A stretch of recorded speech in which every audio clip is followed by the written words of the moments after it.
한국은행이 지난해 4분기 실질 국내 총생산 GDP가 3분기보다 0.9% 늘어난 것으로 잠정 집계됐다고 밝혔습니다. 분기별 성장률은 1분기 0.8%에서 2분기 1.1%, 3분기 1.1%를 기록했으나 4분기에 다시 1%에 못 미친 결과입니다. 4분기 성장률이 낮아진 이유는 정부의 재정 투입이 줄었기 때문이라고 한국은행은 설명했습니다. 중국의 1월 제조업 구매 관리자 지수가 지난해 12월 기록한 50.5보다 하회한 49.6으로 집계돼 6개월 만에 처음으로 50선을 하회하면서 경기 위축 국면을 보여줬습니다. 금통위에서 열린 개인정보 유출 사태 관련 브리핑에서 어제의 대책은 기본적인 방향성을 제시한 것이고 현재 운용 중인 태스크포스에서 2월 중으로 종합대책을 발표할 것이라고 밝혔습니다. 내달부터 월 600만 원 급여자들의 세 부담이 늘어납니다. 4인 가구 기준 월 세 부담액은 37만 원에서 40만 원으로 월 3만 원씩 연 36만 원 증가하며 1,000만 원 이상 고소득자는 연 120만 원 이상의 세금을 작년보다 더 내야 합니다. 안녕하십니까. 오늘장 내일장의 정혜림입니다. 오늘 국내외 굵직한 지표들이 발표가 되면서 지수가 장 초보다 많이 빠진 모습 보여주고 있습니다. 지난 4분기 GDP 성장률이 공개가 됐는데요. 1%에 못 미치는 성장률이긴 하지만 그래도 시장에서는 긍정적이라고 평가하고 있습니다. 이렇게 4분기 GDP 성장률 호조 그리고 환율 강세, 모멘텀은 있긴 하지만 중국 지표가 다시 부진하게 나옴으로 인해서 지수가 맥을 못 추고 있는 상황인데요. 현 시각 지수 흐름 함께 살펴보죠. 코스피 어제장 1970포인트에서 강보합 마감을 지었습니다. 하지만 1964포인트에서 오늘 약보합 출발을 했었는데요. 약보합권에서 오전장 계속 움직이자다 오후장 들면서 낙폭을 많이 확대한 모습입니다. 외국인이 다시 한번 매도로 전환해줬고요. 중국 지표까지 부진하게 나오자 지수 하락을 이끌고 있는데요. 20포인트 넘게 빠지고 있습니다. 1950선도 이탈하고 1940선까지 밀린 모습입니다. 현재 21.93포인트 오르면서 내리면서 1948포인트에서 거래가 되고 있습니다. 이어서 속도 함께 체크해 보도록 하겠습니다. 방금 들어온 소식부터 전해드리죠. 현대차 4분기 영업이익이 2조 300억 원으로 전년 대비 10.8% 증가했다는 소식 방금 나왔습니다.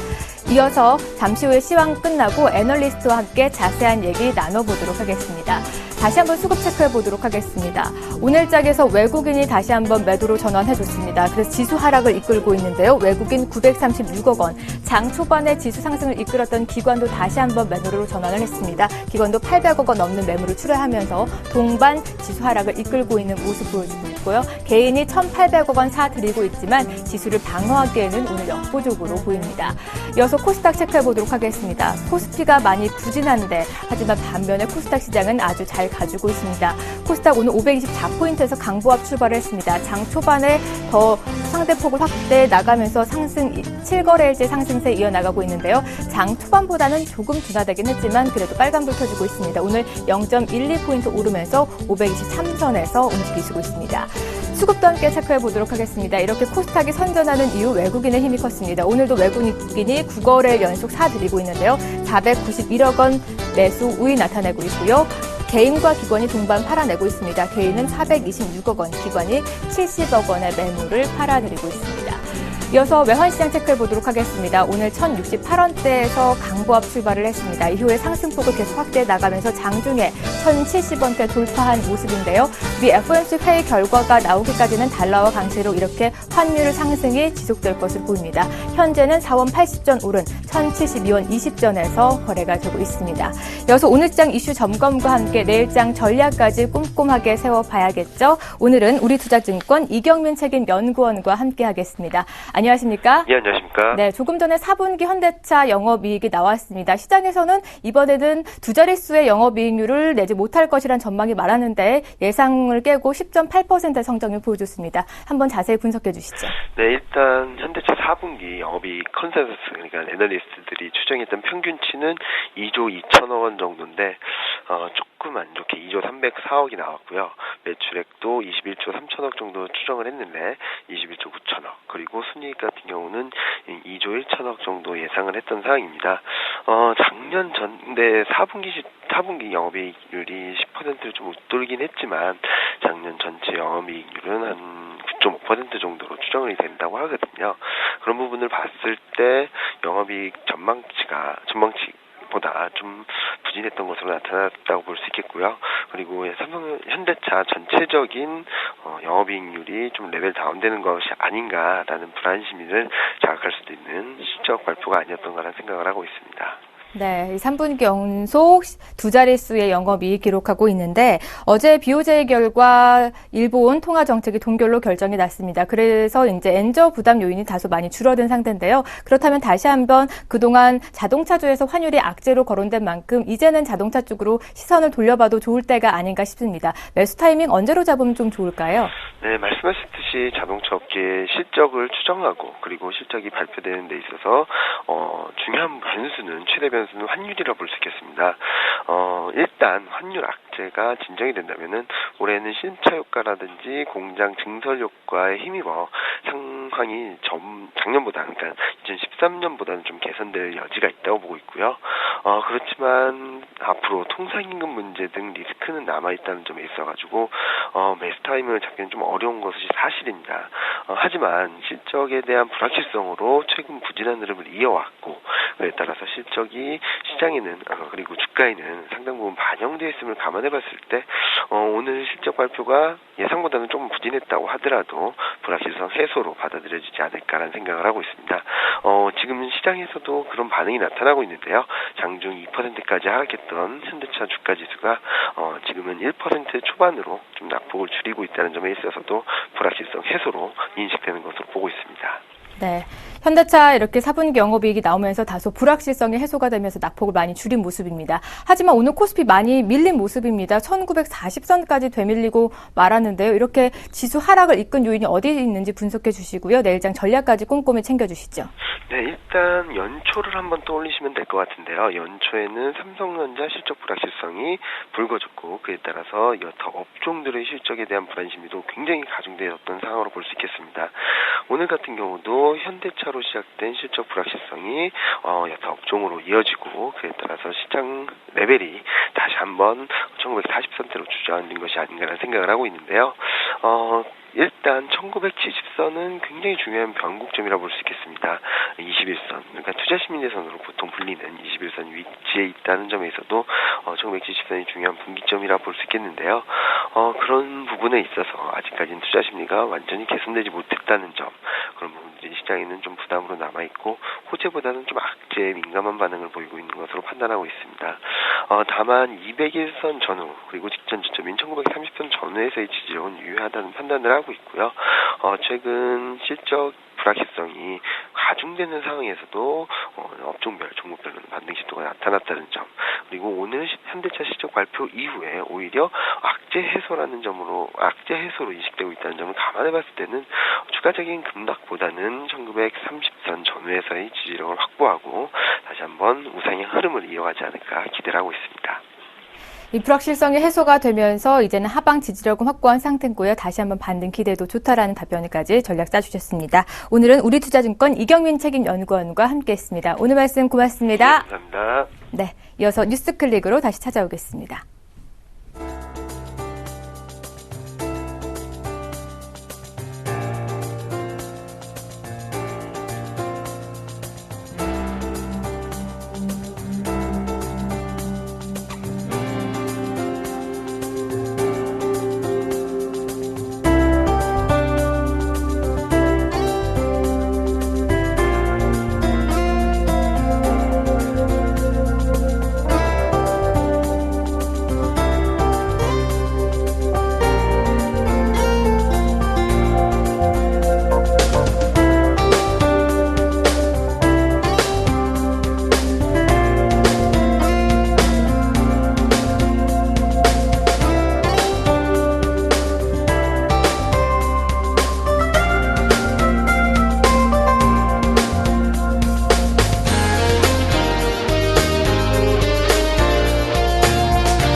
오늘 장에서 핫하게 떠오른 뉴스들 클릭해보는 시간 갖도록 하겠습니다. 오늘도 샘플러스의 김용준 멘토와 함께하겠습니다. 안녕하세요. 네, 안녕하세요. 네, 오늘 기사 살펴볼 텐데요. 오늘은 이 자동차 업종, 싸지만 뚜렷한 성장 비전이 필요하다라는 이 삼성증권의 리포트 살펴보도록 하겠습니다. 오늘 현대차 실적 발표가 공개가 됐습니다. 두 자릿수 공개가 힘들 것이다라는 점도 우려도 있었는데요. 10.8%의 영업이익률 성장률 기록했고요. 오늘 이 기사 전반적으로 어떻게 요약하면 좋은지 함께 살펴주시죠. 네. 일단 기사 내용은 그겁니다. 어제하고 좀 비슷한 패턴에서 어제 삼성전자가 싸지만 매수를 하기가 좀 어렵다는 얘기를 좀 드렸었고요. 네. 오늘도 지금 현대차 같은 경우가 지금 굉장히 저평가에 돼 있다. 그럼에도 불구하고 주가는 못 올라오고 있다. 이런 얘기들인데요. 잠깐 차트 흐름 한번 보면서 좀 잠깐 흐름들을 좀 설명해 드리도록 하겠습니다.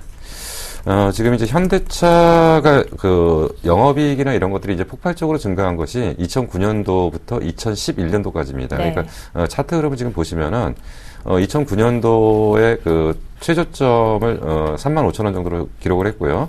그리고 나서 이제 2011년도까지 영업이익이 폭발적으로 증가하는 상태에서 27만 2천원 정도. 그러니까 이제 거의 저점 대비로 현대차 기준으로는 이제 9배 정도 상승을 했다고 볼 수가 있는데, 네. 그 당시에는 실적이 이제 폭발적으로 성장을 했던 것은 맞습니다. 근데 문제는 뭐냐면 2012년도, 2013년도에는 성장이 정체가 됐습니다. 영업이익이 크게 증가하지 못하는 패턴들을 좀 보였고요. 지금 2014년도에는 좀 회복은 좀 예상을 하고 있습니다. 네. 회복은 좀 예상을 하고 있는데, 그렇다고 해서 이게 확실하게 눈에 보이는 그런 흐름은 아니라고 일단 볼 수가 있습니다. 그래서 지금 이제 이 기사의 핵심적인 내용들은 뭐라고 표현되냐면 저평가됐지만 상승을 할 수 있는 단기 모멘텀이 부재하다. 이거에 대한 내용들을 요약을 하면 첫 번째로 자동차 관련주도 지금 4분기 실적 안 좋을 거라고 예상을 했고요. 그리고 네. 이제 그 부분들이 이제 오늘 얘기가 좀 나왔는데, 이런 측면에서의 어떤 실적, 4분기 실적에 대한 부분들은 웬만큼 주가에 좀 반영되어 있다고 보시면 됩니다. 그렇기 때문에 실적이 부정적으로 나온다고 해서 여기서 크게 이탈할 것 같지는 않습니다. 오히려 이제 현대차보다는 기아차의 하락폭이 최근에 좀 상당히 컸었는데, 결국 이런 것들은 주가에 좀 선반영됐다는 측면은 일단 인정을 할 필요가 있고요. 그럼에도 불구하고 주가가 단기 모멘텀을 가질 수 없는 부분 중에 하나가 결국 엔화 약세의 피해주다라는 얘기를 계속적으로 드리고 있습니다. 엔화 약세라는 것은 결국은 이제 달러 대비 원화의 어떤 흐름에서의 최악의 국면을 지나갔다라고 일단 볼 수 있는데, 네. 일본의 통화 정책은 지속적으로 통화 팽창 정책을 사용할 가능성이 크다. 그런 상태에서는 원-엔 환율은 지속적으로 대외 무역 조건은 악화될 수밖에 없다. 그렇다고 한다면 해외에서 자동차 같은 경쟁을 하는 쪽에서 현대차보다는 일본의 자동차 쪽이 훨씬 더 유리하다라고 일단 볼 수가 있습니다. 그러면 조금 좀 체크를 해야 될 게 어떤 부분이냐. 네. 결국 중국 시장 점유율 증가하는 걸 확인을 하셔야 된다. 그리고 이제 유럽 시장이 사실 이제 거의 저희가 진입을 못하고 있는데, 네. 유럽 시장 개척이 좀 필요한 시점이다. 이런 얘기입니다.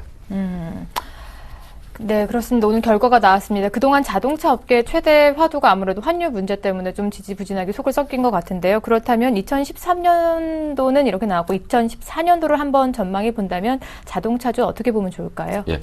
먼저 실적 전망치부터 좀 말씀을 드리겠습니다. 아까 말씀드린 것처럼 13년도까지는 실적이 좀 정체되어 있었다는 얘기 네. 좀 드렸고요. 14년도에는 매출이 좀 증가할 것 같습니다. 이제 93조, 현대차 기준으로 93조의 영업이익 9조 정도, 이 정도를 좀 예상을 하고 있고요. 그리고 이제 기아차 역시도 실적은 좀 증가할 걸로 일단 보여집니다. 네. 기아차 역시도 매출은 49조, 그러니까 거의 50조에 가까운 49조 정도로 좀 보일 것 같고요. 영업이익은 3조 4천억 정도. 자, 그렇다면 지금 현재 현대차 같은 게 이제 시가총액이 52조 정도 되는 거죠. 51조 6천억, 7천억 정도를 지금 왔다 갔다 하니까요. 그렇다고 한다면 올해 영업이익 9조 정도라면 시가총액은 90조 정도가 나와야 되는 게 정상이고, 그리고 타 자동차에 비해서 저평가되어 있다는 건 분명히 맞습니다. 거기다가 이제 요번에 2014년도에는 성장이 정체됐다가 다시 성장이 나타나는 해가 되는데, 성장의 모멘텀은 아까 말씀드린 것처럼 시장 점유율 증가 여부가 관건이라고 말씀을 드렸던 부분들이 고요. 그래서 이 실적이 달성되려면 우선 기본적인 전제 조건이 필요합니다. 네. 어떤 전제 조건이냐면 그냥 실적이 올라온다라는 것만 갖고 주가가 올라오기는 어려울 것 같고요. 결국은 지금 이제 그 대부분 이제 중국 쪽에 가보면은 중국 쪽은 폭스바겐 쪽의 차 비중이 굉장히 높습니다. 그래서 결국 이 부분을 현대가 얼마나 해가지고 이 시장 점유율을 넓힐 거냐. 그래서 중국 쪽에서 시장 점유율 확대가 우선적으로 대전제가 필요한 거고요. 그리고 앞부분에서 분명히 설명드린 것처럼 유럽 시장 개척 여부가 전제가 돼야지만 이 주가는 움직일 것 같은데 그렇다고 본다면 결국 1, 4분기는 아니라는 얘기고요. 네. 1, 4분기에는 자동차주를 투자해가지고 큰 매력은 못 볼 것 같고 결국 좀 시점을 좀 갖고 좀 대응을 좀 해야 될 필요가 있지 않나 생각이 듭니다. 네, 역시나 중국 시장과 유럽 시장이 자동차 상승률을 이끄는 데 좀 중요한 변수가 될 것 같은데요. 오늘 현대차 1%대 조정을 받고 있습니다. 오늘 4분기 영업이익도 나오면서 불확실성이 일부 해소가 되는데 앞으로의 좀 주가 흐름 방향은 어떻게 예상하시나요? 예. 그 자동차 부품주들은 조금 다른 흐름을 좀 보일 것 같은데 자동차 주에 관련해서만은 일단 박스권을 좀 보셔야 될 필요가 좀 있습니다. 그래서 현대차 기준으로 먼저 좀 정리를 해드리면 지금 그 최근에 주가 움직임이 한 21만 원 정도가 지금 저점권을 좀 형성을 하는 것 같고요. 네. 올라온다라고 하면 한 25만 원 정도가 지금 저항을 받을 가능성이 있습니다. 그래서 현대차의 주가 움직임은 당분간 21만 원에서 25만 원 사이의 박스권을 반복해서 유지할 가능성이 있다. 그렇기 때문에 여기서는 절대 초과 수익이 안 나기 때문에 많이 빠지면 들어갔다가 그 지수가 좀 올라올 때 주가가 상승할 때는 매도를 하는 이런 그 저점에서 사갖고 고점에 매도하는 이런 전략이 좀 가능할 것 같고요. 네. 기아차 역시도 이제 박스권으로 예상을 합니다. 기아차 최근에 좀 큰 폭으로 좀 하락을 했었는데 결국은 이번에 확인된 것이 그 작년 연초죠. 2013년도 연초에 저점을 찍었던 한 5만 원 정도를 저점을 확인했다라고 일단 본다면 기아차의 저점은 5만 원대의 저점과 상승을 한다면 6만 원을 돌파하기 힘들 것 같습니다. 그래서 5만 원의 저점과 6만 원의 고점을 당분간 유지할 가능성이 있고요. 그리고 이 종목들의 주가의 변화가 예상되는 시점은 언제냐면 2, 4분기 정도의 실적이 개선하는 속도를 확인하면서 박스권이 상단으로 조정될 가능성이 있다. 그러니까 지금 말씀드린 게 뭐 기아차는 5만 원에서 6만 원 박스권이라면 뭐 예를 들어서 2, 4분기 실적이 좀 좋아진다면 하단이 5만 5천 원에서 6만 5천 원 정도 이런 식으로 올라가는 거지 이게 예전처럼 이렇게 강하게 올라갈 수가 없습니다. 결국 계속 문제가 제기되는 게 제가 지속적으로 어제 오늘 공통적으로 설명드렸던 것은 성장성이 없는 종목들은 절대 초과 수익이 안 나온다는 얘기를 강조해드렸고요. 그런 맥락에서 오늘 기사도 같은 어제와 연관성을 갖고서 보셔야 될 필요가 좀 있을 거라고 판단이 됩니다. 네, 당분간은 박스권 장세가 계속 예상이 되고 2분기도 4분기 이렇게 실적이 좀 좋게 나와야 이 하방의 이 지지력이 다소 높아진다라는 답변까지 주셨습니다. 오늘 이 뉴스 클릭해 봤는데요. 전반적으로 이 뉴스에서 좀 전달하려고 하는 핵심 사항은 어떤 게 있을까요? 예. 지금 이제 우리가 계속적으로 말씀드리는 부분이 그러니까 그 시장에서 그 애널리스트 보고서나 이런 것들이 나올 때 자꾸 저평가라는 얘기를 합니다. 그래서 네. 저평가되면 PBR 1 미만, 뭐 퍼 몇 미만 이러면 자꾸 주가가 올라가는 걸로 착각을 하시는데요. 절대 그게 아니라는 거죠. 저평가는 분명히 자동차도 그렇고 인정을 하겠다는 거죠. 그렇지만 여기서 분명히 제기하고 있는 부분은 성장성 여부의 판단에 대한 보류를 하겠다. 얘네들이 추가적으로 성장할 수 있냐 없냐. 그래서 성장이 나타나면 올라올 거다. 근데 그 성장이라는 게 시장의 전체적인 규모는 자동차의 내연차 시장의 전체적인 규모는 결정돼 있다는 거죠. 다만 현대차가 현재 할 수 있는 성장성이 나타날 수 있는 유일한 방법은 점유율 증가라는 거죠. 전 세계에서. 근데 그 점유율 증가라는 부분이 결국은 중국 쪽이나 유럽 쪽이 나타나야지만이 점유율 증가가 나타난다는 얘기가 가장 중요한 핵심 포인트고요. 그리고 또 한 가지는 엔원 환율에 대한 지속적인 부담이 있는 상태에서 과연 현대차가 물론 이제 상당 부분 제조 공장들을 유럽 쪽이나 해외 쪽으로 좀 돌려놔서 해외 비중이 60%가 됩니다. 제조 부분이. 그렇지만 그럼에도 불구하고 이 40% 내에서의 환율에 대한 위험을 과연 현대차가 어떤 식으로 회피해 나가느냐 이런 것들을 좀 지켜보면서 투자의 포인트를 찾아보자. 뭐 이런 것들이 가장 중요한 포인트라고 봅니다. 네, 오늘 이 뉴스의 제일 핵심 사항이 아무래도 중국 시장과 그리고 유럽 시장의 시장 점유율인 것 같습니다. 앞으로 이 지표 잘 확인해 나가면서 자동차 주 접근해 보시면 좋으실 것 같습니다. 네, 오늘 말씀 고맙습니다. 감사합니다. 네, 이어서 이 시각 특징주를 뽑아서 낱낱이 파헤쳐드리는 나문의 Y가 이어집니다.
안녕하십니까.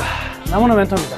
2시 20분 나무노의 Y. 오늘 현대차에 대해서 말씀해 드린다고 아침에 말씀해 드렸었는데요. 앞전에서도 계속 현대차 이야기가 나옵니다. 차는 현대차가 아닌데 현대차 이야기를 계속 해야 되나 이러신 분들 계실 건데요. 여튼요, 현대차가 실적을 발표를 했습니다. 그죠? 방금 발표를 하고 나서 급락이 되고 있는데 이 급락의 이유와 그리고 앞으로 우리 현대차 주식에 관심 있는 사람들은 어떻게 해야 될지에 대한 이야기 하도록 하겠습니다. 우선 오늘 이제 실적이 발표되는데 영업이익이요, 전년비에서 좀 소폭 떨어진 흐름들이 나타났죠. 그런데 그 이야기 좀 이따 할게요. 예, 여튼 그렇게 나오면서 주가가 떨어졌어요. 그죠? 예, 거기에다가 이 컨센서스 상에서 우리가 예측했던 것보다 훨씬 많이 떨어졌기 때문에 시장 충격 좀 받고 있는 모습입니다. 자, 이 이유를 보니까요, 글로벌 공장 출고가 이제 12년 3분기 이후에 최저치를 기록했다. 가장 낮은 증가율입니다. 증가율. 이 증가율, 관심 있게 들으시고요. 다음 내수 시장의 이 판매 감소에 대한 우려가 14년도 올해도 계속될 것이다 라는 내용이 나오면서 이 실적 플러스 전망치도 좀 떨어지는 부분들 때문에 오늘 현재는 다소 떨어지고 있다 이렇게 봐야 되겠네요. 자, 그러면 오늘의 매매 동향을 보니까요, 기관들은 그냥 팔짱 끼고 있습니다. 철저히 관망을 보이고 있는데 외국인들 같은 경우에는 매매가 굉장히 활발해지고 있어요. 한쪽에서는 매수가 엄청 들어오고요, 한쪽에서는 또 매도가 엄청나게 나오는 공방이 굉장히 치열한 상황인데, 하나 보면은요, 연기금이나 일반 기관들 같은 경우에는요, 12월 초부터 이제 급락을 했잖아요. 이 급락 구간에 상당히 많이 매수를 했습니다. 계속해서 매수 강도를 높였고요. 외국인들 또한요, 23만원 이하권에서는요, 매도가 안 나왔어요. 23만원권에서는 이하권에서는 매도가 안 나오고 철저히 관망세거든요. 그러면 23만원대에 판 사람은 하나밖에 없네요. 그죠? 기관들하고 연기금 엄청나게 샀다 그랬고 외국인은 가만히 있었다 그랬으니까 이 23만원 이하에 판 사람은 누구? 개인들밖에 없다. 여기에 또 하나의 포인트가 있겠네요. 자, 그러면 진짜 중요한 관찰 포인트 한번 체크하겠습니다. 첫 번째는요, 일본차가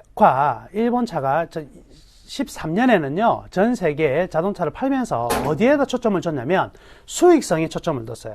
즉 돈이 안 되는 건 안 하겠다, 돈이 되는 것들만 하겠다 해서 수익성에 초점을 두었는데요, 올해 14년 목표를 바꿨습니다. 어떤 걸로 바꿨냐면 시장 점유율로 바꿨어요. 그러니까 이제는 물량으로 치겠다는 거죠. 그러면 점유율 부분에서 가장 지금 두려워하는 기업이 어디냐, 바로 현대차 그룹입니다. 현대차 그룹은 자체에서의 성장률을 만들어내기 위해서는 이 시장의 점유율을 올려갈 수밖에 없는데, 이 점유율에서 이제 누구하고 충돌이 발생하느냐, 일본차하고 충돌이 발생합니다. 근데 지금 환율 환경이요, 우리 현대차보다는 일본 측에서 훨씬 더 우호적인 환경이라는 거죠. 이 부분은 첫 번째 우려가 되는 부분이 될 것이고요. 그리고 미국 상황 굉장히 중요한데요, 일단 미국의 자동차 노화된 상태에서 지금 경쟁이 굉장히 치열하다 보니까 이 딜러들한테 주는 인센티브가 굉장히 많이 올라갔습니다. 딜러들한테 인센티브를 많이 주다 보면 수익성은 어떻게 돼요? 악화가 되는 이런 부분들도 문제가 되네요. 그래서 미국 시장 내에서는 점유율은 그대로 유지한 상태에서 수익성을 어느 정도 회복시키느냐가 중요한 관건인데, 그럼 수익성을 회복시킬 방법이 없느냐? 기대치는 또 하나가 있어요. 일단 현대차가 어느 정도 추가적인 성장을 하기 위해서 반드시 필요한 것은요, 이미지 개선입니다. 이미지 개선. 즉 이제는 가격이 아니라는 거죠. 더 이상 이 가격으로 승부하고 또 뭐 10년 10만 킬로 이런 AS 가지고 할 수 있는 부분이 아니라 이제 이미지를 올려야 되는데, 현대차가요 신성장 동력 부분에서는 엄청난 이미지를 하나 만들어낸 게 있어요. 그것이 무엇일까요? 바로 수소연료 전기차입니다. 수소연료 전기차에 대해서는요, 현대차가 압권으로 글로벌 탑티어예요. 이거는요, 영국의 이 자동차 매거진 이런 데서도요, 어느 정도까지 이야기가 나왔냐면, 일본 차와 독일 차가 수소 연료 전기차 부분에서는 현대차가 따라가기 위해서는 2년 정도의 격차가 있다 그랬거든요. 그러니까 이 수소 연료 전기차가 15년 본격 양산이 이제 될 예정인데, 올해는 계속적으로 이제 테스트와 조금씩 이제 기반을 다지는 과정일 거잖아요. 이게 15년에 수익이 엄청나게 난다, 이 개념은 아니에요. 이 개념은 아닙니다. 중요한 건 뭐예요? 이런 글로벌적, 이 탑티어적 이미지를 하나를 가지고 있다는 것만 하더라도, 현대차 이미지가 올라간다. 미국 시장이나 선진국의 시장은요, 결코 가격으로 승부되는 시장이 아닙니다. 어떤 거예요? 제가 항상 말씀드리지만 스토리텔링이 들어가야 됩니다. 이야기가 만들어져야 되고 거기에 대한 창조적인 어떤 그 발상에 따른 프리미엄을 부여하는 시장이 바로 이 선진국 시장인데 여기에서 하나 가져갈 수 있다. 굉장히 의미 있다. 이렇게 보셔야 되겠습니다. 자, 그러면 앞으로의 전망은 이제 어떻게 봐야 되느냐. 2014년 올해는요. 현대차가 향후 10년의 기대치에 정확하게 심판대에 오르는, 즉 시험대에 오르는 한 해가 될 거라고 저는 생각을 합니다. 그래서 일단 승부가 걸려지는데요. 1월 말 제네시스가 본격적으로 선적이 시작됩니다. 어디로? 미국으로 가기 위한. 제네시스가 지금 워낙에 호평을 받고 있는 자동차인데 미국 시장에서 어느 정도 이제 마켓 셰어를 가져가느냐, 그리고 인지도를 어느 정도 쌓아가느냐의 부분이고요. 4월 달에 우리나라에서 지금 내수시장에서 굉장히 지금 침체가 되어 있는 부분인데요. 이 내수시장 돌파를 위해서 소나타의 후속타가 4월 달에 나옵니다. 이 또한 소나타의 후속타는요, 6월 달에 다시 미국으로 선적이 시작될 건데, 소나타 미국에서도 굉장히 인기가 많은 자동차죠. 그리고요, 이제 이번 올해 양으로도 승부를 겁니다. 지난 9월 달에 터키에서 한 10만 대 정도의 생산량을 증설할 수 있는 공장 만들어졌거든요. 11월 달에는 중국에서도요, 15만 대 정도 증산할 수 있는 공장을 또 완공을 해서 돌리기 시작한다는 거죠. 그래서 올해는 이 현대차 입장에서는 굉장히 좀 보수적으로 잡아가지고 한 490만 대에서 495만 대 정도 목표를 세웠는데 충분히 500만 대 능가할 가능성이 높다, 이렇게 봐야 되겠네요. 자, 이제 본격적으로 이 일본차와 현대차의 물량 싸움도 올해는 시작되는 부분이 되겠네요. 그래서 미국에 대해서 제네시스와 소나타가 어느 정도 마켓쉐어 차지하면서 이익을 만들어내느냐의 관점과, 그리고 일본차와의 충돌이 있을 수밖에 없기 때문에 이 충돌 속에서 현대차가 올해 2014년 살아남는다면 이제는요, 제2의 삼성전자를 보듯이 현대차가 올라갈 수 있는 그런 상황이 분명히 전개될 거라고 판단해도 되겠네요. 자, 14년 매출은요, 따라서 굉장히 진폭이 클 겁니다. 근데 90조 돌파될 것으로 충분히 예상이 되는데, 문제는 바로 이 영업이익과 순이익이 8조 아니면 9조로 극명히 갈리는 해라는 거죠. 잘못되면 8조 언더로 떨어질 것이고, 잘 되면 9조를 넘어설 수 있는 해가 될 것이거든요. 그럼 어떻게? 완전히 뭐 아니면 도, 뭐 아니면 백도인가요? 하여간 지금은 올해는요, 현대차가 갈 길이 완전히 극명히 대립되는 구간이다, 이렇게 볼 수가 있겠습니다. 자, 여기 그림 한번 보시면은요, 현대차 매출액과 영업이익과 순이익의 흐름인데요. 지금 빨간색 매출액이죠. 매출액이 줄어들었다가 소폭 증가됐는데, 자, 분명히 제가 며칠 전에 아주 중요한 4분기 실적 포인트, 실적 발표 시즌의 포인트를 말씀해 드리는 거 혹시 기억하세요? 실적 발표 뭐가 중요했다?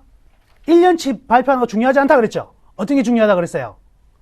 분기다, 분기. 이번 분기는요, 전년비 영업이익이 10% 증가되었다. 그러면 영업이익의 증가가 나타나고, 또 하나, 매출액의 영업이익률은 떨어지지만 1년 봤을 때 매출액의 증가율은 상당했거든요. 오호. 그러면 두 개의 요건이, 제가 말씀드린 요건이 다 충족이 되었어요. 매출액의 증가, 오케이. 그리고 4분기가 전년 대비 4분기에 10% 영업이익 증가, 오케이. 그러면 지금은 완전한 턴어라운드의 가능성도 분명히 존재한다, 이렇게 봐야 되겠네요. 자, 그러면 이 주식 어떻게 할까? 이 주식 어찌할까? 하이리스크 하이리턴. 결론부터 말씀해 드리겠습니다. 지금 컨센서스 상에서 밸류에이션 측면에서는 절대적인 저평가 아니고요, 절대적인 고평가도 아닙니다. 자, 제가 만들어 놓은 밸류 차트 한번 보시죠. 이 밸류 밴드 차트를 보시면은요, 현재의 현대차의 주가 수준은요, 아직 상단 밴드 부근에 멈춰 있습니다. 그렇지만은요, 지금이라면 23만원과 22만원, 외국인이 팔지 않는 가격, 연기금이 매수한 가격, 이 정도라면 일단 한번 매수의 적정 가격으로 판단하셔도 될 것 같고요. 끝으로 말씀해 드리겠습니다. 현대차를 사서 손절매를 하는 일이 있더라도 지금은 저라면 충분히 사볼 만한 매력이 있다. 더 이상의 기간, 나중에 어떻게 보고 확인하고, 확인이 아니라, 우리 영화에서, 타짜라는 영화에서 이런 말이 있거든요. 손은 눈보다 빠르다, 이러는데요. 분명히 실적 개선보다 주가는 빠를 것입니다. 실패를 하는 한이 있더라도 지금 저라면 충분히 매력적인 가격, 23만원 이하라면 과감히 공략해도 될 거다, 이렇게 말씀해 드리면서 마치겠습니다. 감사합니다.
외국인 향방에 엇갈린 지수 흐름 보여주고 있습니다. 코스피는 다시 한번 1950선까지 물러난 모습이고요. 9거래 연속 수배수 행진 이어나가던 코스닥 시장에서는 다시 한번 선전해주고 있습니다. 선물시장 동향도 함께 체크해보죠. 선물왕주생 김도영 멘토와 함께하겠습니다. 안녕하십니까? 네, 안녕하십니까? 네, 오전장 개인이 매수폭 확대해 나갔었는데요. 매수폭을 좀 축소해 나가면서 오후장 들어서 매도로 전환한 모습이고요. 외국인의 매도 강도는 점차 강해졌습니다. 오후장 대응 전략과 함께 황금 라인 다시 잡아주시죠.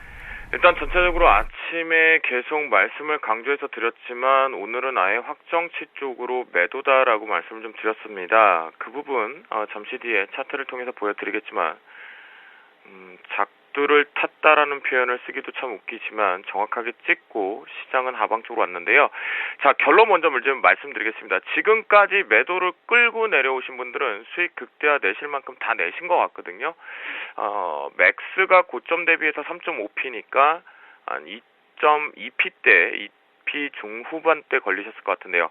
다 때리세요. 지금 매도분은 미리 말씀드리는데 다 때리십시오. 이유는 현대차 실적 발표했고요. 아래 꼬리 달렸고 예상치 부합시키면서 나온 것으로 지금 파악이 됩니다. 이렇게 되면 시장이 엔저로 발목 잡았던 핑계들 다 명분이었다라는 것으로 결론이 나기 때문에 미리 먼저 말씀을 좀 드리도록 하겠고요.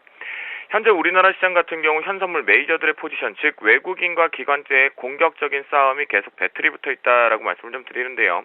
이걸 단순하게 누적 쪽으로 갖고 보시면 안 됩니다. 전 세계 시장의 작은 플로우가 어떻게 움직이는지 우리나라에서 지수와 연동된 종목군들 중에서도 지수와 반대쪽으로 가고 있는 종목군들, 경제의 플로우를 계산할 수 있는 종목군들 몇 개 없습니다. 맥스로 30개 정도밖에 없는데요.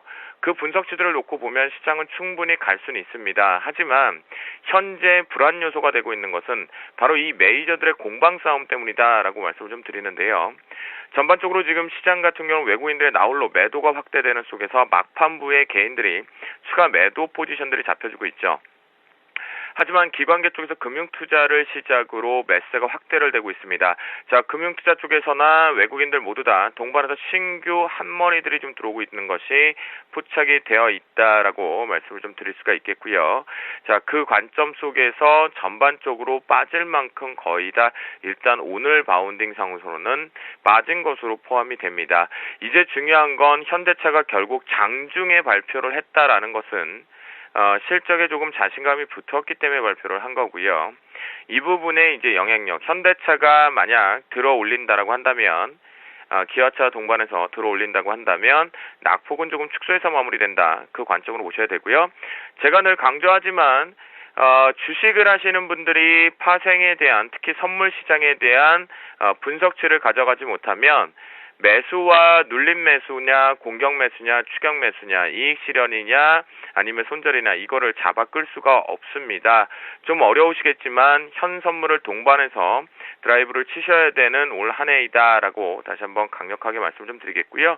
옵션 시장 쪽 추이를 보면 콜옵션 쪽이 오늘 짱짱하게, 왜냐면 거의 원웨이 하방이었죠. 잠시 뒤에 엄청난 도깨비, 주쌤도 거기서 적립시키고 우리 가족분들 멘탈 꽉 잡아놓고 매도로만 수익을 다 내고 마무리를 져놨는데 지금 매수 사인은 나가 있습니다. 매수 사인은 나가 있는데 아마 짧게 정리를 할 것 같고요. 우리 문자 가족분들이나 라이브 가족분들은 매수분은 짧게 수익 실현을 좀 던질 준비를 하고 있다라는 정도 체크하시고요. 그 얘기인즉슨 시청자분들은 매도를 잡고 계신 분들은 청산을 하자라고 말씀 좀 드립니다. 자, 프로그램 추이 쪽을 좀 보면요. 베이시스 자체가 1점대를 올려치는 척 했었습니다. 올려칠 때만 해도 시장 다시 교란해서 위로 강하게 올라갈 줄 알았는데요. 오늘 3박자가 모두 다 하방종을 노래를 했습니다. 막판부에 차익 쪽에서 일부 정도 들어 올리는 폭이었지만 베이시스가 다시 한번 약화됨으로 인해서 비차익 쪽의 매도가 시장의 발목을 잡고 있다라고 보시면 좋겠고요. 오늘장 대응 전략 쪽으로 수급을 읽어내면 수급도 맞지 않을 때가 분명히 있습니다. 기술적 분석도 순간적으로 맞지 않을 때가 있는 것처럼, 하지만 언제든지 저는 늘 수급이 가장 최우선이다라고 말씀을 좀 드렸거든요. 그 관점에서 자, 우리 마지막까지 봐야 되는 관점은 외국인들의 매도 강도입니다. 외국인들 오늘은 개인들 아침 초반에 매매 트레이딩 하셨지만 조금 어려우셨을 수도 있습니다. 그래서 확정치인 외국인들, 지금 시장은 기관계 쪽에서 방어를 하고 있기 때문에 여의도 시각 쪽에서는 강한 상승세나 제한적 하락이다라는 것을 많이 말씀드릴 수밖에 없는 그 구조인데요. 현재 그 관점 속에서 역시 금융투자가 시장의 방어 쪽으로 오는 것들이 여실히 그것을 대변하고 보여주고 있는 상황입니다. 하지만 외국인들의 매도가 상당히 계속 확대되고 있는 시점이기 때문에 신규 한머니들이 들어왔다라는 관점이라면 외국인들의 매도가 축소가 좀 나간다라면 4천억대 후반부 또는 중반부 정도까지만 축소가 나온다라면 낙폭을 좀 축소할 수 있는 움직임이다라고 말씀을 좀 드리도록 하겠고요. 그 불시 현대차가 실적 발표와 함께 만들어주면 참 좋겠다라는 언급을 좀 드리겠습니다. 자, 그리고요, 아침에 이제 오후장 황금라인 잡는데 아침에 황금라인이 257.45였습니다. 요때가 방송했던 자리였는데요. 자, 급락이 나와서 열심히 수익을 좀 잘 챙겼죠.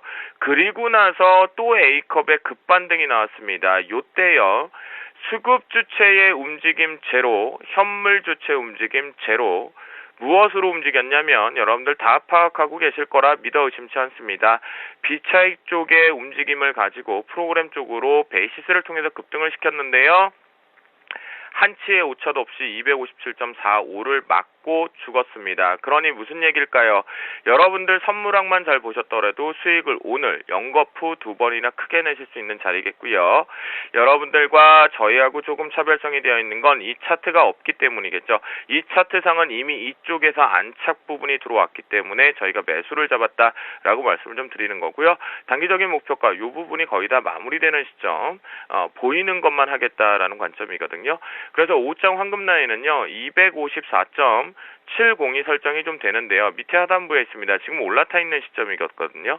그러면 외국인들의 매도가 4천억대 중후반부 쪽으로 축소 움직임이 나오고 현대차의 실적 발표 이후에 아랫꼬리가 좀 급반등으로 빠르게 들어온다는 관점이라고 한다면 현재 기준점에서 이탈 나오지 않는 한 매수 쪽으로 눌림의 아랫꼬리를 잡으시면 좋겠고요. 단 이번 주 내일 하루밖에 남지는 않았습니다. 하지만 여러분들께 분명히 강조하고 싶은 거는 하나가 있습니다.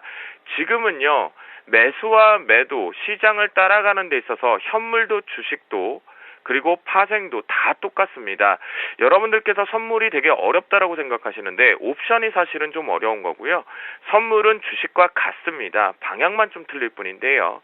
그 관점이라고 한다면 현재의 추격은 자제해야 되는 구간입니다. 특히 파생하시는 분들 더더욱더 많은 힘든 장을 계속 한 주 동안 흘러가셨던 것 같은데요.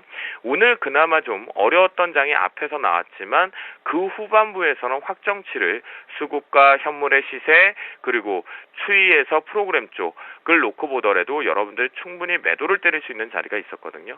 그 관점이라고 한다면 추격보다는 여기서 매수를 제가 노렸다고 여기서 공격적으로 잡지 마시고 음봉 부분에서 밑에 저점에 좀 붙여서 잡는 그렇게 해서 마지막 매매를 하시고 마무리를 짓는 것이 좋겠다라고 말씀드리겠고요. 황금 라인 부분에서 위쪽 맥스로 보더라도 255점 지금 신호등이 보여주는 30에서 35 정도를 목표가로 단타. 오늘 저녁 우리가 스테이크 한번 먹어보자라는 관점으로 대응해보자. 그것도 어렵다라면 내일 대응해도 늦지 않다라고 말씀드리도록 하겠습니다. 네, 오전장 주쌤 잘 따라가신 분들은 두 번에 걸쳐서 수익률 기록했을 텐데요. 오후장도 254.70 황금 라인 잡아주시면서 이탈하지 않는다면 매수 전략 세워주셨습니다. 오늘 말씀 고맙습니다. 네, 감사합니다.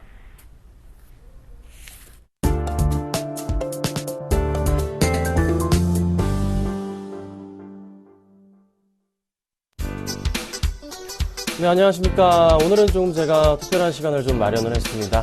지수가 오늘 좀 많이 흔들리죠? 이유가 뭔지, 그리고 또 어떻게 대응을 해야 되는지, 그리고 최근에 기관들과 외인들의 트렌드를 제가 좀 말씀을 좀 드려보도록 하겠습니다. 시간이 좀 남으면요, 100점 정도 살펴보겠지만, 그렇진 않을 것 같은데요. 제가 시간이 남는 시간에 오히려 좀 상담을 해드리도록 하겠습니다. 자, 가지고 계신 종목 문자 주시면요, 제가 중간중간에 좀 말씀을 드리거나, 마지막에 좀 말씀을 좀 드려볼게요. 자, 013-3366-011 0번입니다. 이 번호로 문자 주시면요, 제가 상담을 해드릴 겁니다. 걱정 마시고 문자 주시면 되니까요. 문자 보내주세요. 자, 미처 상담해드리지 못해도 제가 전부 다 도움을 좀 드리도록 하겠습니다. 아셨죠?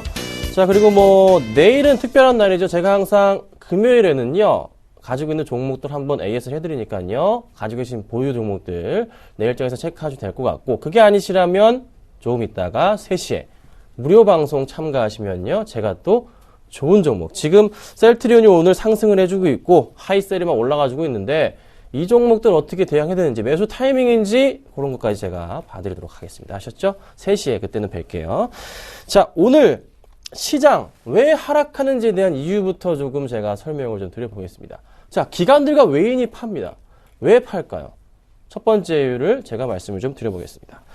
자, 중국 PMI 지수가 나왔어요. 제조업 지수가 나왔는데 이 제조업 지수가 그러니까 예상치가 50.6포인트였습니다. 그런데 결과가 나왔는데 맙소사 49.6포인트. 자, 50이면은 경기가 살아있다.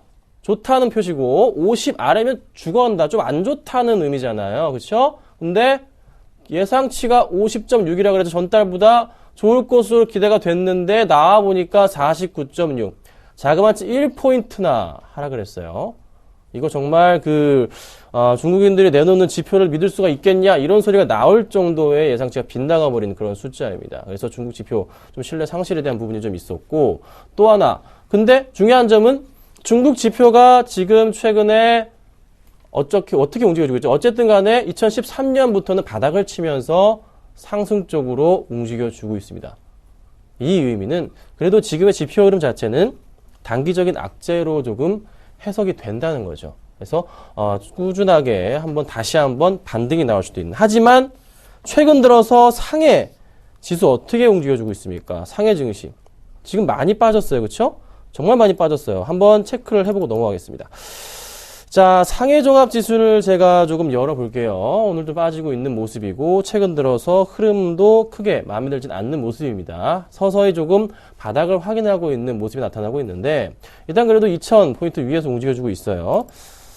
네, 하지만 괜찮다. 다시 한번 거의 바닥을 조금 확인하고 있는 포인트라 서서히 상승 쪽으로 움직일 가능성이 높지 않나 말씀 좀 드려보고요. 현 상태에서 옆에서 보시다시피 충분하게 바닥은 확인해 가고 있는 그런 단계라고 말씀드릴 수가 있을 것 같습니다. 그래서 조금 더 기다려보자 라고 제가 좀 말씀을 드려보는데요.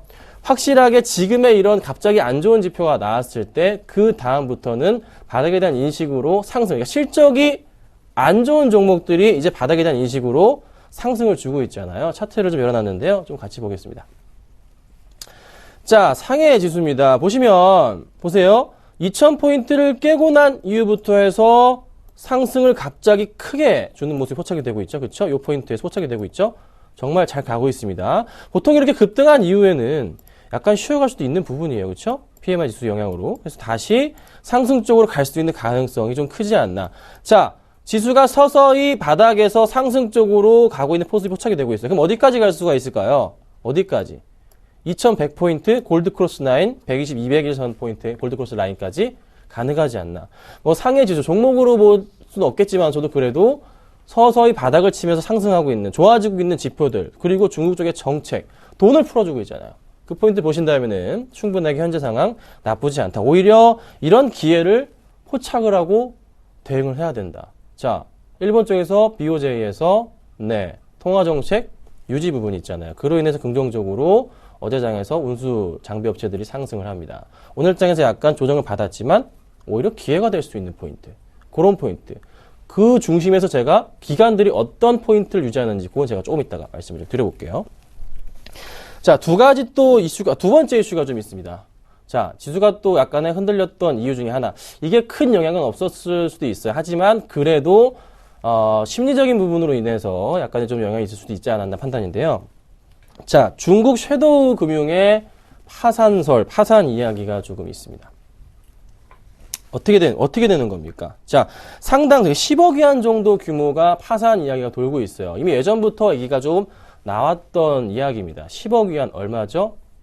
원화로 1,700억 정도에 되는 규모가 되는 굉장히 큰 규모입니다. 이 규모로 인해서 지수에 영향을 받았다고요? 그런 건 아닙니다. 하지만 또 다른 파산이 이어지게 되면은 좀 영향을 받을 수가 있는 부분이라는 거죠. 그래서 상당수의 자산관리 상품들이 부도가 나는 거. 중요한 것은 이게 지금 그 금리 자체가 10에서 12%의 좀 확정 금리로 인해서 나갔던 부분이 있기 때문에 그로 인해서 또 어찌 됐든 간에 조금 지원을 들어갈 수밖에 없는 부분이 잡히게 되면서 약간의 조금 연쇄부도가 좀 또 정책적인 측면에서 막아줘야 되잖아요. 그런 포인트가 좀 잡힌다는 거. 그래서 영향은 조금 있지만 그 심리적인 부분 때문에 조금 약간 흔들렸던 것 같습니다. 그래서 이런 포인트도 있었다는 거. 이건 그냥 참고 사항이다. 좀 말씀을 좀 드려보도록 하고요. 그 다음에 이제 PMI 지수가 안 좋다 보니까 또 실적 부분에 있어서 약간 좀 불안하다 보니까 외인들과 기관의 매도 흐름이 또 나오기 시작합니다. 자, 오늘의 수급상 어떻게 되고 있으니까 체크를 해볼게요. 코스피 쪽입니다. 자, 오랜만에 외국인들이 얼마를 던집니까? 현재 시간으로 1,345억 원치의 외인들의 매도가 나와줍니다. 자, 1,000억 원치 이상 거래가 나온 적 있나요? 매도건 매수건? 없습니다. 언제부터요? 1월 9일 이후에 단 하루도 없었습니다. 그렇죠? 매도가 강하게 나와주네요. 그리고 기간까지 오늘 같이 양매도가 나와줍니다. 그런데 기간에서 누가 연기금까지 매도를 해주는 모습이 조금 좋진 않은 흐름이었어요. 그래서 이 흐름으로 인해서 지수가 조금 1%까지 좀 밀리는 흐름이 나타나줬는데 코스피 차트를 좀 볼까요? 자, 코스피 차트를 좀 살펴볼게요. 아이고, 이게 잘 안 눌러지네요. 왜 이러죠? 네, 조금 이따 보겠습니다.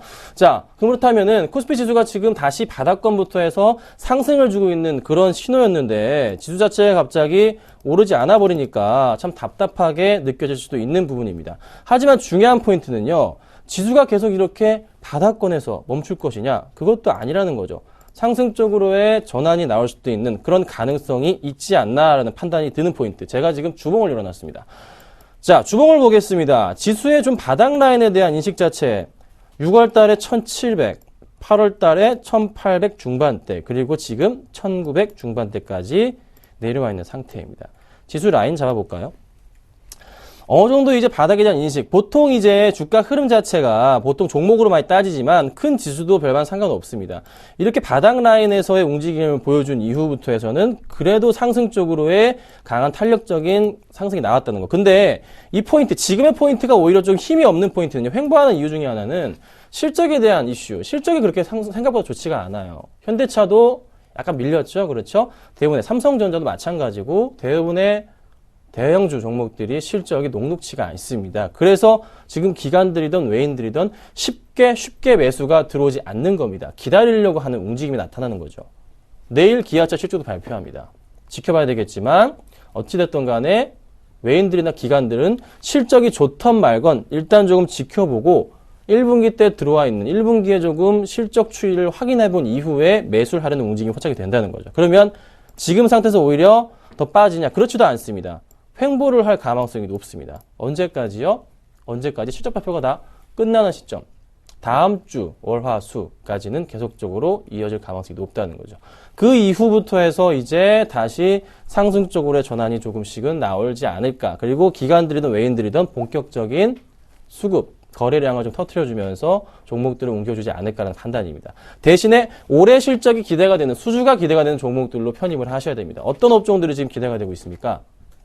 어찌됐든 간에 지금 기대가 되고 있는 업종들은 수주로 얘기를 하자면은 조선주들이 될 수가 있을 것 같고요. 그 다음에 화학주들도 나쁘지 않은 전망.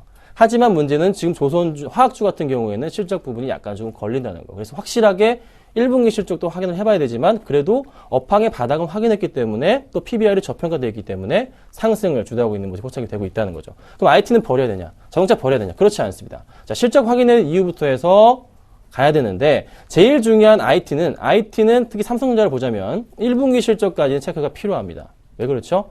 지금 모멘텀이 없어요. 갤럭시 S5 나옵니다. 3월이나 4월에 나오죠? 그게 본격적으로 언제 실적에 들어갑니까? 2분기 때 들어갑니다. 그렇죠? 그리고 또 하나 그 시점에 6월에 또 뭐가 나온다고 합니까? 아이폰 6까지 나온대요. 골치가 아픕니다. 그렇죠? 그러니까 당분간 올 상반기에는 어쩔 수 없이 삼성전자가 크게 갈 수가 없는 겁니다. 그래서 제가 밴드를 20만 원대 매수, 얼마? 40만 원대 매도 사인을 드린 이유가 바로 그겁니다. 다른 IT도 마찬가지입니다. 대신에 코스닥은 실적이 좋은 종목들은 갈 수밖에 없는 구도. 왜 그러냐면요. 삼성전자가 아무리 힘들다 그래도 코스닥 쪽의 기업들 실적이 좋을 수밖에 없어요. 작년치보다 나쁘겠지만 약간의 기대 심리가 낮은 상태였지만 이미 그 기대 심리 자체가 반영이 됐고 주가가 바닥에서 치유하고 있잖아요. 그렇죠? 그래서 그 포인트를 보시라. 이렇게 제가 말씀을 좀 드려보겠습니다. 그래서 오늘의 그 하락폭에 대해서는요.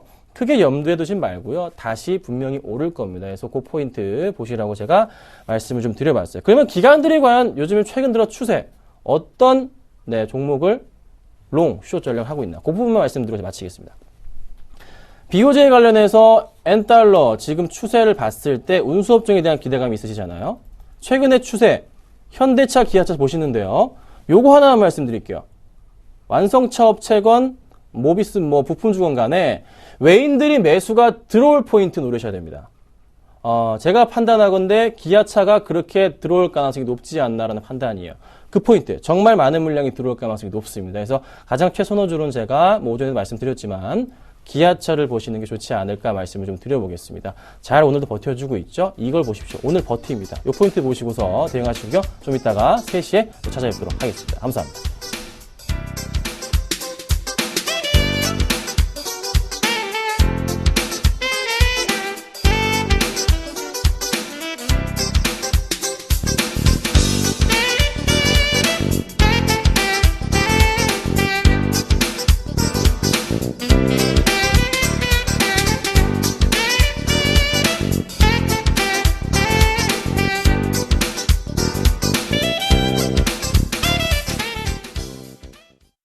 중국발 악재 양증시 힘을 못 내고 있습니다. 4거래일 연속 쌓아 올렸던 상승폭도 대부분 반납한 상태인데요. 코스닥도 다시 한번 불안한 모습 보여주고 있습니다. 장 마감의 막판 스포트 한번 다시 한번 내줬으면 좋겠네요. 오늘장 내일장 오늘 준비한 소식은 여기까지입니다. 시청해주신 여러분 고맙습니다.